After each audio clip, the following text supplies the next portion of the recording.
Aftermath just dropped today, and I think this deck, I mean, I went on a 12-game win streak right when I started playing this deck. This deck is crazy. Gnaeus is killing it right now. The game is super fast, and this is like the fastest deck out there. Doesn't get much faster than Gnaeus, and I'm going to show you the cards. Most of it is just pretty much the standard stuff that you would have in a Gnaeus deck, but we've got some new tools here. I'm going to show you right now some new sauce, and it's spicy. Starting out with just the stuff that you know. Going to go in cost order. We got some gunslingers, 3 of them for sure. Card is one of the best turn 1 plays in the game. We got 3 Convergent Princeps. Super good for the early game. You just need a 1-drop on 1. That's how you play Gnaeus for sure. And it's really good with Domino that we'll go into a little later. Then we have 3 Belarusi Strikers, because this is one of the best ones that you can have for turn 1. I actually forgot about the Take It or Leave It. Take It or Leave It is a new card. It's basically a coin, and when you use this card to coin into your Triumph of Europa, it's insane.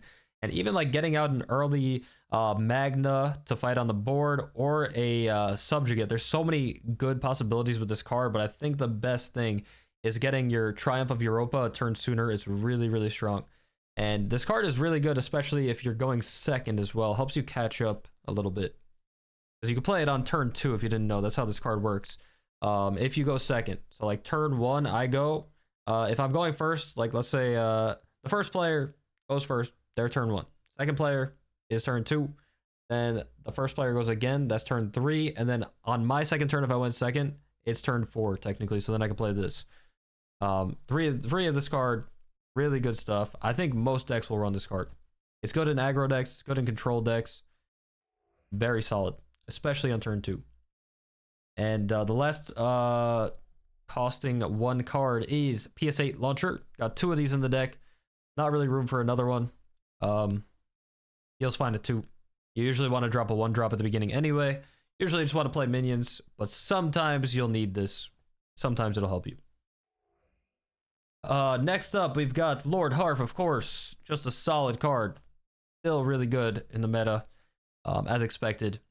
You're just basically using him for the second effect to make your opponent's effects cost 1 more. But yeah, decent stats. He'll probably stick around. Usually get a buff from attacking. Solid stuff. Next up, we have 2 of the Cunning Scipients. Could go to 3, I'm not sure. Card is still very good for just creating a wide board. I think this meta is all about going as wide as possible, as fast as possible. So that's exactly what this card does. Not really that sticky. The 2 health is not that crazy, but of course when you have it combined with Subjugate later on in the game, it's really good to bring back from the Triumph of Europa as well. Just a solid card. Could come up to 3, but kind of getting worse as time goes along. And the next card, before I go into the new one, Scanner Probe. Been a staple in this deck for a while now. Just a card that has battle ready, that you could just like attacking with your cards is so good for the beginning of the game, just to buff them up with your Paragon's effect. So battle ready is really important for that early game, cleaning up something while getting a buff potentially. And it's just a good card for getting rid of tools that would be dealing with your board from your opponent that they would draw. So yeah, solid card. And the last card is a new card right here. It's a Relic, 2-cost Relic. Friendly clones have +1/+1. I actually revealed this on Twitter, and I thought this was going to be a really strong card. And yeah, it is. It is super, super good, especially with your triumphs and everything. Your things that spawn tokens. This card is so nice. It makes your opponents like your opponent could be playing stuff around like the breakpoints that are on the board. So maybe if I have a 2/2 out there, they'll play like a 3/3. Or they'll match the 2/2, and then I could get over it with this card. It's just a very cheap way to buff all your stuff. It's super good. It'll help you push for lethal.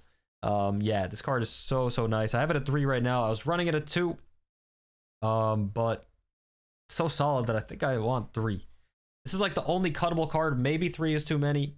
If I was gonna cut it, maybe I'd run a 3rd Scipient as well. I think that's like the only slot that I'm not sure about. Moving on, I forgot about Tabula Rasa again. I don't know this. Sorry, I'm too lazy to edit it, but you know this is the deck. All right, I'm gonna put a code down below as well for you to copy, and then I'll put out some gameplay videos as well coming up pretty soon.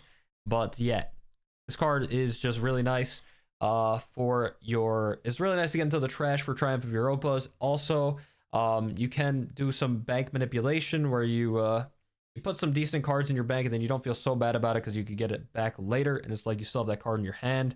You obviously don't get the one thing to note is that you don't get the muster effect of the card that you get. So I would not use this on like Magna or something. But also something to keep in mind with the Tabula Rasa is you don't want to put this in your bank if you don't have to, because it'll mess up your future Rasas if you're playing them out of the Triumph of Europa, probably. Because usually you spend like all your mana, all your energy on Triumph of Europa, and then you get these back from the waste, and then they have one attack. But if you have 0 energy left after that, it's a little hard to explain, but hopefully you're following. If you have 0 energy left after that Triumph, and this is in your bank, it'll force you to turn into the one in your bank, which is a 0/1, and it won't get the buff. So it takes a little bit of getting used to with that, but yeah, I would just say just don't put this in the bank unless you really, really have to, because it's really nice to have coming back later with the Triumph.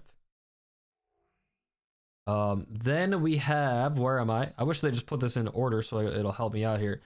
We've got Magna, of course, one of the strongest cards. It's a legendary, and yeah, you can get 3 effects off of it, but the one that you'll choose the most is just dealing damage equal to this unit's attack, and it just helps you get the board early. Just keep that board early game, just so you could steamroll and snowball. Of course, 3 of the ancient subs you get. Probably don't have to explain this card. It's just another way to buff your clones, blah blah blah. Really good. Get stuff in your waist for your 5-drop. Next up is the Kalar. This card is still nice. I don't even know if it's so necessary anymore. It's a little slow. It's like only good if you get it from the waste with your Triumph of Europa.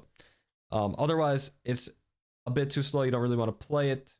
But yeah, it could help you deal with like Nehemia, like some Paragons, whatever. Just the big stuff if you need it. But I don't even know if you need it anymore, just because of how fast you go nowadays. This might be a cut, but it's still a good card. Still a solid card. Could win you games. Aselglaive, another solid card. Just a legendary card. Might even be too slow as well. Like I'm really not memeing when I say like you gotta go fast. This meta is super fast. So yeah, it's a good card, but I don't even know that it's necessary. Doesn't get buffed by too much. I mean, it would get buffed after it attacks or by the subjugate, but yeah. Got one of that for sure. Convergent Mass is the new legendary in Cathari. This thing is cracked. Really, really good. Gains +1/+1 each turn it's in your deck. So you want to draw it on like turn 3 or turn 4, of course. Like drawing it on turn 4 is really nutty. If you draw it on turn 3, you could coin it out with that 0-cost card. And then the second effect is really, really good too. Since you're not going to be revealing a lot of your stuff anyway, you'll be able to charge 3 by the time you play this. And it makes, at the start of your turn, if you did charge 3, at the start of your turn, when this is on the board, clones in your deck gain +1/+1, which is great. And then if it was a convergent, then it gains +1/+0. We only have like a couple convergents in here, but they're really good ones to buff. Especially the charge one that I'm going to get into right now. Convergent Domino. Charging this up is insane, and won me a game for sure against Earthen.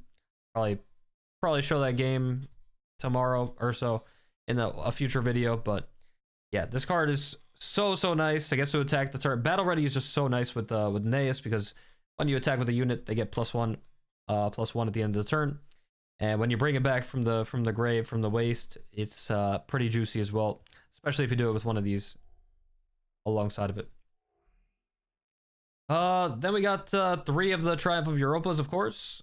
One of the best cards in the deck. It's got to be maybe like the best card in the deck. I don't know. There's so many good cards in the decks in the deck right now. But yeah, this is just your board, your flood, your card that releases the floodgates, gets all your stuff back from the grave, and you are pumping it. Super nice. Really good with the Tabula Rasas, of course. Really good with the buff cards like Bear. Yeah. Then we have Is it only one card left? I think it's just the last card here. 2 Killboxes. Killbox is the Battle Pass card. This card is so nice. Yeah, it's your late game finisher, but the late game is like turn 5, honestly. Sometimes you can just win on turn 5 when you get to this card. It does a lot of damage. So friendly units gain +1 attack for each friendly unit you control this turn. So if I have 4 units out, they all gain 4 attack each. So that's +16 damage. You will literally just win on that turn. It's this card is incredibly strong. I like it at 2. I think 3 would be too much. 1 was like okay, but yeah, you're just going so fast. Your curve is so low that like you will have stuff on the board, and if you don't have stuff on the board, you probably lost anyway. So yeah, it's just like it's so solid at 2. I love it.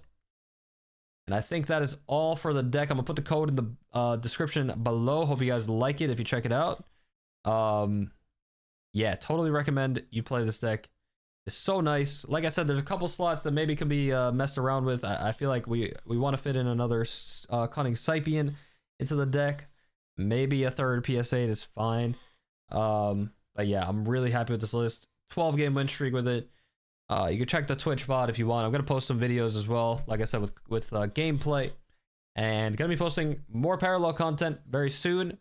Just like all different parallel content. Like the deck guides are coming back like this. We're gonna get gameplay. We're gonna get updates, like whatever news updates. I'm a report on them.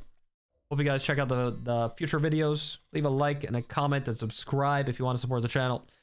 Yeah, that was a lot of talking. It's your boy. Thanks for watching. Peace.